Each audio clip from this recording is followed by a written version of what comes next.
Radar blind speed is the speed at which a radar system is unable to measure the radial velocity of a target. This occurs because the Doppler frequency of the reflected signal is equal to or an integer multiple of the radar's pulse repetition frequency, PRF. As a result, the radar receiver is unable to distinguish between the Doppler signal and the background noise. The radar blind speed can be calculated using the following formula. Code snippet. V_B is equal to n asterisk C to asterisk lambda asterisk PRF, where V_B is the radar blind speed in meters per second.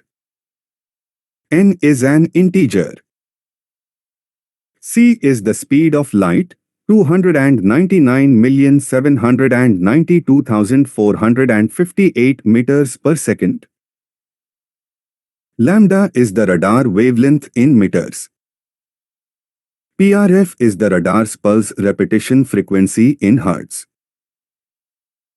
For example, a radar with a wavelength of 1 meter and a PRF of 1000 Hz will have a radar blind speed of 149.85 meters per second, n is equal to 1.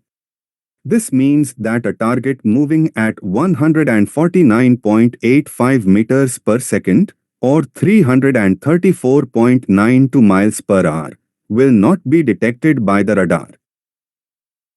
Radar blind speeds can be a significant limitation for radar systems.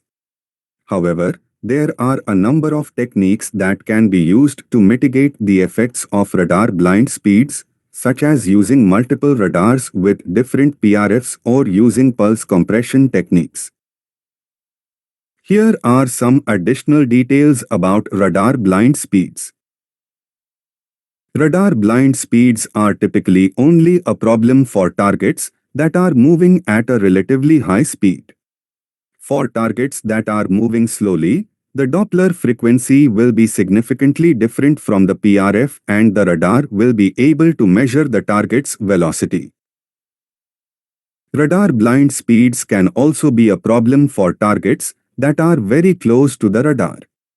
This is because the Doppler frequency of the reflected signal will be very low and it may be difficult to distinguish from the background noise. Radar blind speeds can be a problem for both ground-based and airborne radar systems. However, they are more likely to be a problem for airborne radar systems because they are typically operating at higher frequencies and therefore have a smaller PRF. I hope this helps.